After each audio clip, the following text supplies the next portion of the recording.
आज class 9th के social studies के बारे में पढ़ेंगे।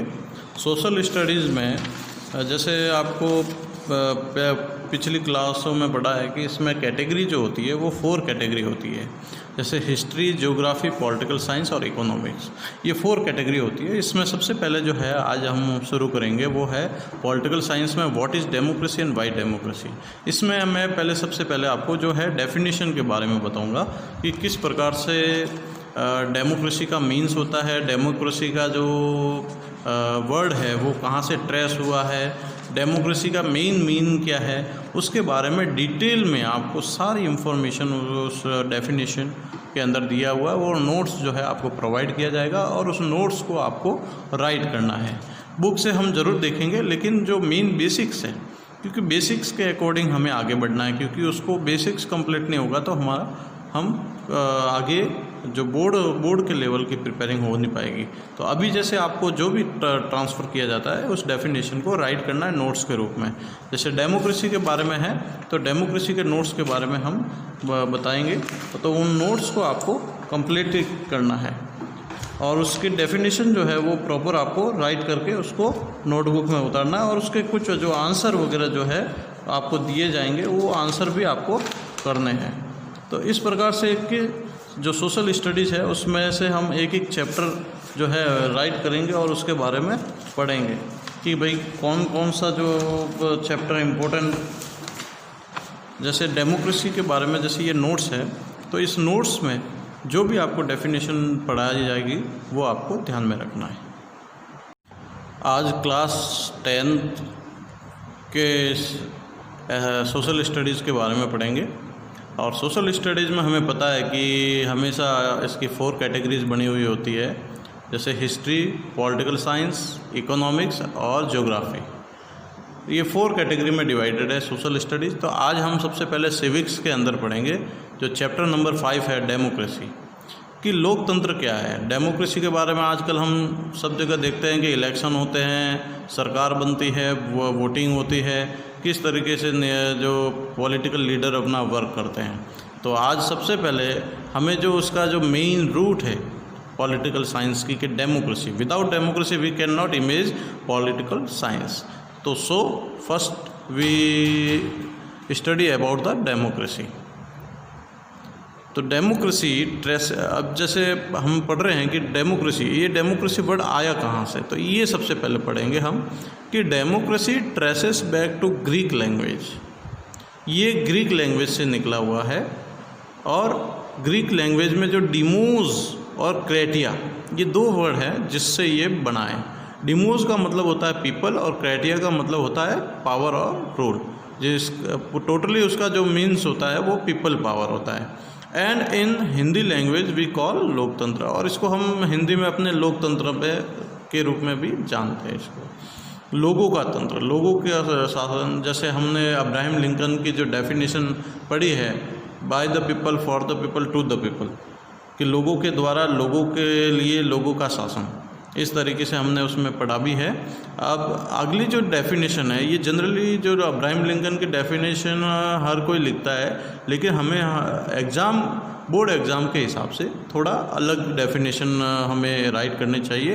तो आपके लिए यहाँ पर एक नई डेफिनेशन लाई है जो आपको याद रखनी है। Democracy and democratic is a system of government in which all the people of state or polity are involved in decision making process, typically voting to elect his representative for a parliament or similar assembly। कहा जाता है कि लोकतंत्र और लोकतांत्रिक जो प्रक्रिया है एक सरकार का एक पूरी प्रणाली के रूप में माना जाता है इसको, जिसके अंदर जिसके अंदर ऑल पीपल ऑफ स्टेट, किसी भी राज्य के जो लोग हैं, और पॉलिटी और उस किसी पार्टीगत किसी भी राजनीतिक दल से जुड़े हुए जो लोग हैं और are involve in decision making process, वो सारे निर्णय प्रक्रिया के अंदर शामिल होते हैं और एक नए नियम कायदों का निर्माण करते हैं। सामान्यतः typically voting to elect his representative, सामान्य तौर पर लोग अपने रिप्रेजेंटेटिव्स होते हैं उनको इलेक्ट करते हैं और पार्लियामेंट और उसकी सिमिलर असेंबली में उनको वहाँ जिता कर भेजते हैं। आगे है democracy is based on political and economic equality. जो लोकतंत्र है उसका जो मुख्य आधार है वो राजनीतिक और आर्थिक समानता के रूप में है कि लोकतंत्र में ऐसा नहीं होता कि कोई भी व्यक्ति अगर ज़्यादा रिच है या बहुत ही हाई स्टेटस है सोसाइटी में उसका, तो उसके लिए रूल्स अलग होंगे और जो लोग पुअर हैं उनके लिए रूल्स अलग होंगे, ऐसा नहीं। डेमोक्रेसी में सभी के लिए नियम एक समान होते हैं।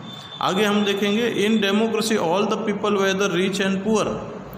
डेमोक्रेसी के अंदर जितने भी जो लोग हैं, जो पैसे वाले हैं, जो गरीब हैं, एजुकेटेड है, अनएजुकेटेड है, मैन है, वुमेन है, सभी को जो राइट्स है वो एक जैसे दिए हुए हैं कि enjoy equal rights and have same equal status. उनके सभी का एक जैसा स्टेटस होता है, कोई भी छोटा ना कोई बड़ा होता है।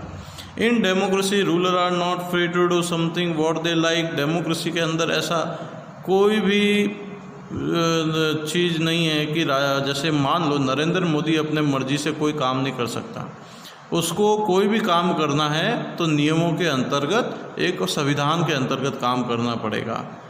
कि democracy ruler are not free to do something what they like. वो राजा क्या चाहता है वो अपने मर्जी से नहीं कर सकता। Certain basic rules and regulation have to follow by certain and citizen and government. उसको कुछ निश्चित नियम और कायदे जो है वो फॉलो करना पड़ते हैं, चाहे आम नागरिक हो या सरकार का कोई भी नुमाइंदा हो, उनको ये फॉलो करना पड़ते हैं। In democracy people are not subject of the ruler, they are their own ruler.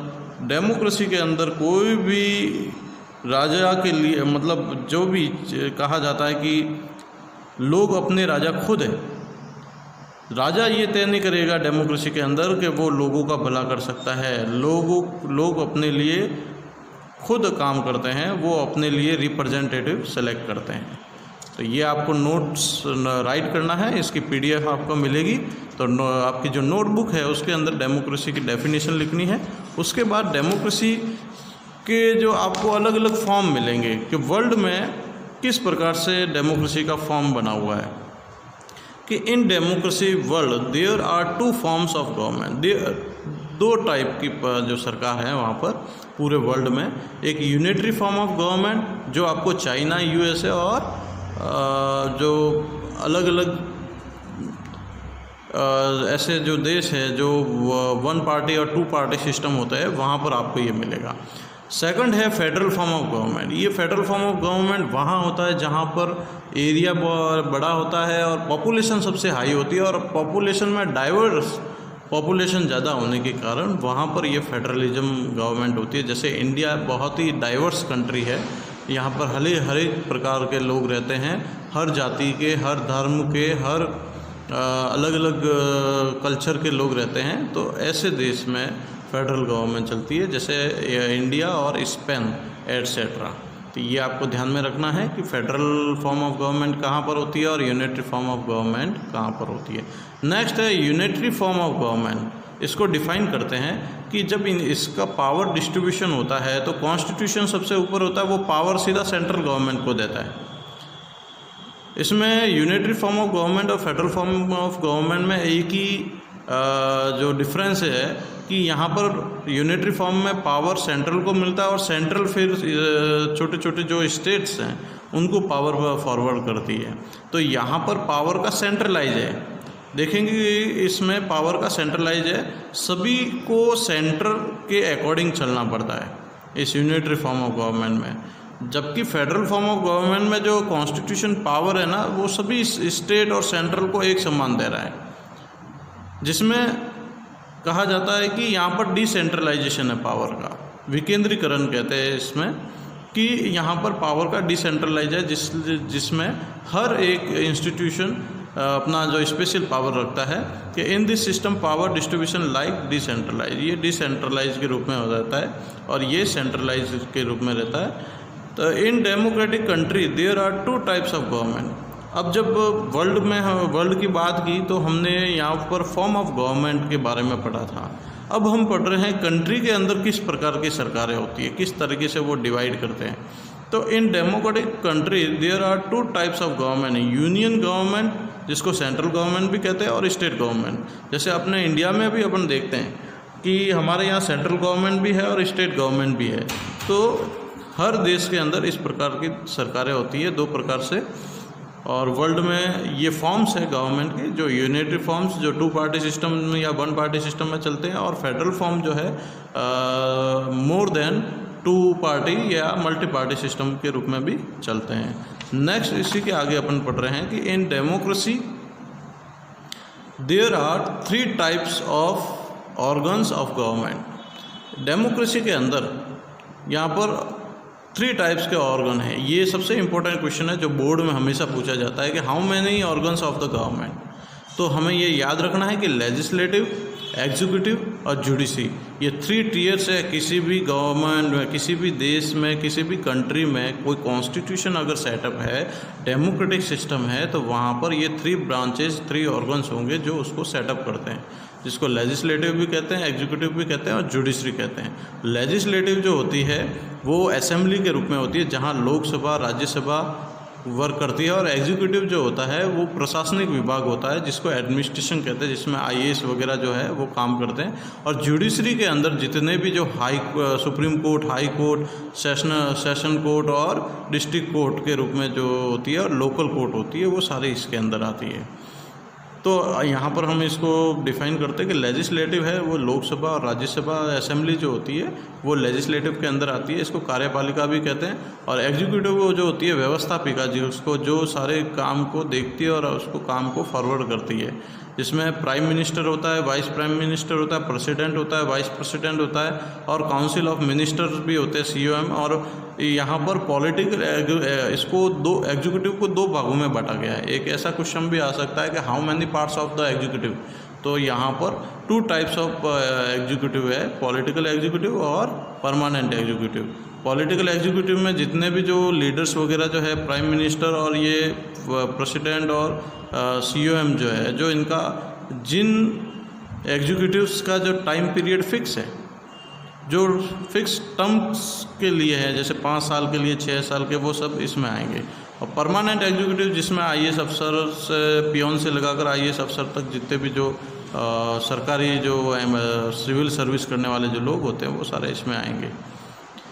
Judiciary में मैंने बताया था आपको सबसे हाई टॉप पर जो कोर्ट होती है सुप्रीम कोर्ट, उसके बाद हाई कोर्ट, फिर डिस्ट्रिक्ट कोर्ट, इसको सेशन कोर्ट के रूप में भी लिया जाता है, और सबसे नीचे आती है सिविल कोर्ट। तो ये पूरा एक डेमोक्रेसी का जो पार्ट है और डेमोक्रेसी के ये ऑर्गन्स के रूप में इनको जाना जाता है। और ये ऑर्गन्स अपने आप में जो वर्क करती हैं, जिससे लोगों, आम जो कॉमन पीपल है, उनको सारी जो सिचुएशन है उनकी कंप्लीट होती है। तो आज के लिए हम डेमोक्रेसी के बारे में पढ़ा है, इस डेफिनेशन को आपको लिखना है और इसके जो क्वेश्चन है वो आपको नोट करने हैं। कि पहला तो है कि फर्स्ट क्वेश्चन आप नोट करें, how many types of organ in government. ये मैंने अभी आपको पहले बताया था, इसके क्वेश्चन आपको आंसर लिखना है। दूसरा है how many forms of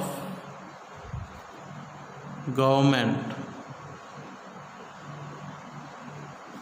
in the world. Explain करना है इसको, ऐसे नहीं 1 वर्ड में आप लिखो, एक्सप्लेन करना है जो मैंने आपको पहले पीछे बताया उसको रूप में पूरा। इसको भी एक्सप्लेन करना है जो अभी मैंने आपको पढ़ाया है, इसको भी। फिर क्वेश्चन नंबर 3 है आपके, डिफाइन डेमोक्रेसी। जो स्टार्टिंग में मैंने आपको डेमोक्रेसी की डेफिनेशन बताई है, उसको पूरा आपको एक्सप्लेन करना है, न कि 1 वर्ड या 2 वर्ड में बताना है। तो आज के लिए ये आपका होमवर्क है। नेक्स्ट जो पीरियड है वो अपन कर लेंगे। ये आज 10th क्लास के लिए आपके होमवर्क हो गया, ये आपको करना है इसमें।